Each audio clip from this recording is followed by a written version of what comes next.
Dr. Andy Galpin, a professor of exercise physiology and human performance, is a guest on Tim Ferriss's podcast, where he discusses the critical role of movement and respiratory rate in understanding human physiology and performance.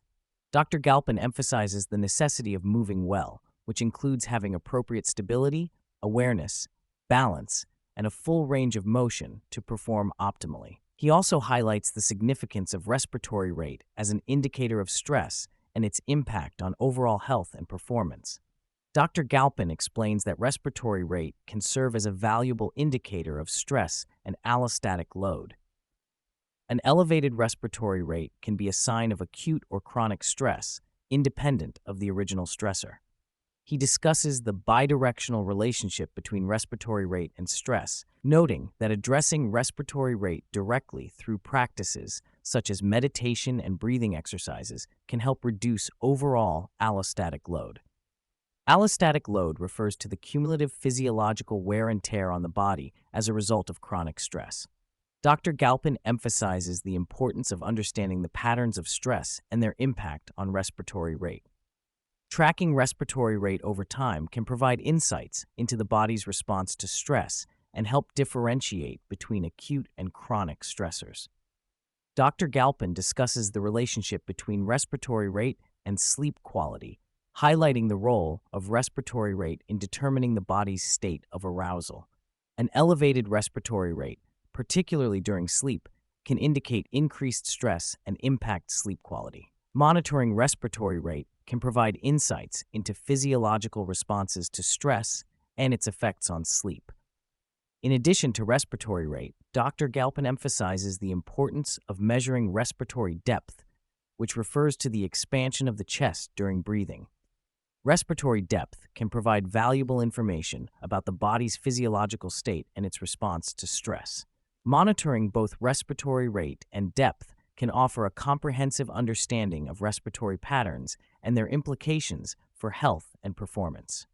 Dr. Galpin discusses the use of technology, such as wearable devices and sleep trackers, to monitor respiratory rate. He highlights the benefits of using high-fidelity devices that provide accurate and real-time data on respiratory rate and other physiological markers. Respiratory rate can be a tool for early detection of stress-related issues and optimizing performance. Dr. Galpin emphasizes the value of integrating respiratory rate monitoring into health and performance optimization strategies. Individuals can use respiratory rate data to identify patterns of stress, assess their response to various stressors, and make informed decisions about lifestyle and training interventions. By leveraging respiratory rate as a tool for self-monitoring, individuals can take proactive steps to manage stress and improve overall well-being. Galpin emphasizes the importance of sleep quality for high performance. Sleep duration, timing, and activity levels all play a role in determining sleep quality. He cautions against relying solely on sleep trackers and emphasizes the need to pay attention to individual physiological responses and overall sleep quality. Galpin also discusses the concept of sleep banking, which involves maximizing sleep ahead of time to prepare for periods of intensified training or other demanding activities. The conversation also delves into the topic of caffeine and its impact on sleep and performance. Galpin acknowledges the ergogenic effects of caffeine, but highlights the potential negative impact on sleep quality. He discusses the competitive binding of caffeine to adenosine receptors, which can disrupt the natural sleep pressure. Galpin suggests that individuals with high energy expenditure and cognitive demands may be better able to tolerate caffeine without compromising sleep quality. However, he emphasizes the need to carefully consider the trade-offs between short-term performance enhancement and long-term sleep quality. As the conversation shifts to preparing for high-altitude activities, Galpin provides specific recommendations for optimizing sleep and performance. He emphasizes the importance of sleep duration, timing, and activity levels in the days leading up to the altitude exposure. Galpin also highlights the role of hydration in mitigating the effects of altitude, particularly in cold environments where individuals may be less aware of their fluid intake. Galpin offers practical strategies for optimizing sleep and performance, including the use of breathwork, low-intensity exercise, and non-sleep deep rest practices. He emphasizes the need to prioritize sleep and hydration, particularly in challenging environments such as high-altitude settings. Galpin also discusses the potential impact of caffeine withdrawal and the need to carefully manage caffeine intake to avoid compromising sleep quality. Galpin emphasizes the importance of maintaining great hydration, especially at high altitudes, where dryness can be a challenge. He recommends consuming half your body weight in ounces of water per day as a rough guideline for hydration. However, he also warns against excessive water intake, which can lead to hyperhydration and potentially dangerous conditions like hyponatremia. Galpin suggests paying attention to the frequency and volume of urination, as well as the color of urine, to gauge hydration levels. The conversation also delves into the relationship between hydration and sleep. Galpin explains that excessive water intake, especially before bedtime, can lead to frequent urination and disrupt sleep quality. He recommends tapering down fluids at night and paying attention to the signs and symptoms of hyperhydration, such as headaches and brain fog. To better understand individual hydration needs, Galpin suggests sweat testing to measure sweat rate and electrolyte content. This information can help tailor hydration strategies to replace the specific electrolytes lost during sweating. He also discusses the importance of maintaining a proper electrolyte balance, especially when engaging in intense physical activities like skiing. Galpin highlights the role of glucose in hydration and recovery, particularly in replenishing muscle glycogen after exercise. The conversation shifts to training and nutrition, with a focus on optimizing performance and recovery. Galpin and Ferriss discuss the importance of understanding individual physiological responses to training and the need for personalized nutrition and supplementation strategies. Galpin emphasizes the role of micronutrients in how individuals feel and perform, highlighting the importance of a balanced diet to support overall well-being.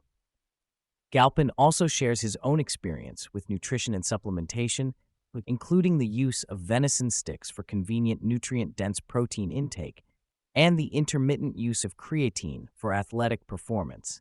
He emphasizes the importance of tailoring supplementation to individual needs and goals, as well as the need for a comprehensive understanding of macro and micronutrient breakdown in the diet. The conversation returns to the topic of sleep, with Galpin discussing the challenges of maintaining quality sleep, especially in the context of intense physical activity and high-altitude skiing. He shares his own struggles with sleep and the use of various supplements, including magnesium and prescription medications, to support sleep quality. Galpin emphasizes the need for a personalized approach to sleep optimization, taking into account individual sleep patterns and challenges. The conversation begins with a discussion about optimizing performance at high altitude. Galpin emphasizes the importance of understanding the body's physiological response to altitude, including changes in respiratory rate, carbohydrate metabolism, and respiratory ratio. He suggests that individuals acclimating to altitude should focus on removing performance anchors, such as alcohol and stressors, to allow the body to adapt naturally. Galpin provides insights into training and recovery strategies for high-altitude environments. He emphasizes the importance of protein intake for muscle repair and replenishing glycogen stores with carbohydrates. He also discusses the role of hydration, electrolytes, and glucose in supporting recovery and rehydration. Galpin recommends increasing caloric intake in the morning and incorporating protein shakes and high-quality carbohydrates throughout the day. The conversation delves into the role of supplementation and nutritional considerations for high-altitude training.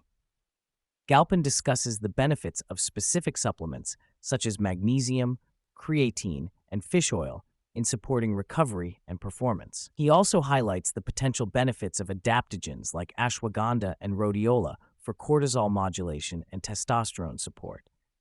Additionally, Galpin suggests considering lactate supplementation and sodium bicarbonate for alkaline balance and performance enhancement. Galpin introduces the concept of performance blood work and the Vitality Blueprint, which involves analyzing high-level performance blood markers to optimize supplementation, nutrition, and exercise protocols. He emphasizes the importance of precision and intent in understanding and interpreting blood work for performance enhancement. The conversation continues with comments from Galpin, who emphasizes the importance of removing performance anchors and allowing the body's physiology to guide training decisions at high altitude.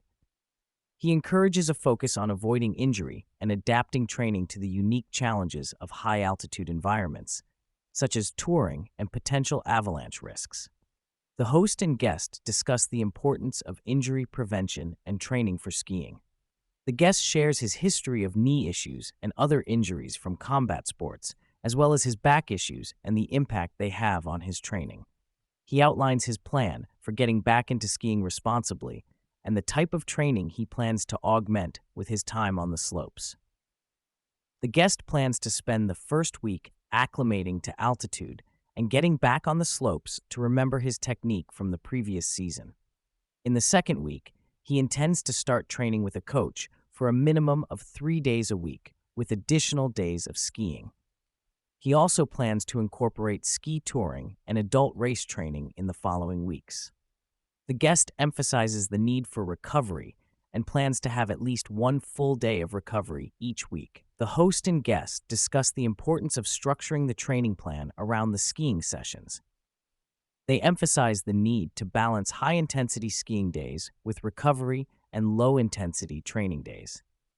The guest outlines the different types of skiing sessions and the need for intentional down-regulation work to supplement the high-intensity sessions. The guest discusses the importance of down-regulation work, including yoga, Pilates, and meditation, to supplement the high-intensity skiing sessions.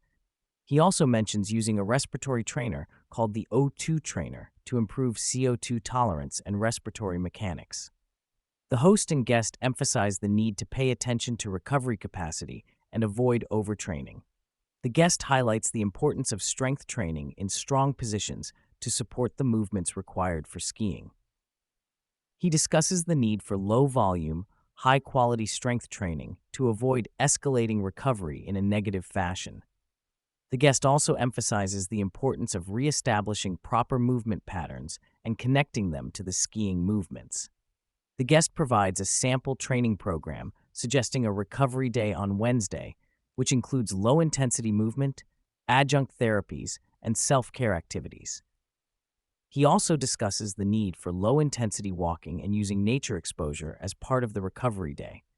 The guest emphasizes the importance of incorporating adjunct therapies and technologies on the recovery day to support overall recovery and injury prevention. In conclusion, the podcast with Dr. Andy Galpin provides valuable insights into the significance of respiratory rate as an indicator of stress and its implications for health and performance. He emphasizes the bidirectional relationship between respiratory rate and stress, highlighting the potential for addressing respiratory rate directly to reduce overall allostatic load. By leveraging technology and self-monitoring, individuals can gain valuable insights into their physiological responses to stress and make informed decisions to optimize their health and performance. Additionally, the conversation with Tim Ferriss offers practical and science-based strategies for enhancing overall well-being and athletic performance, particularly in high-altitude environments.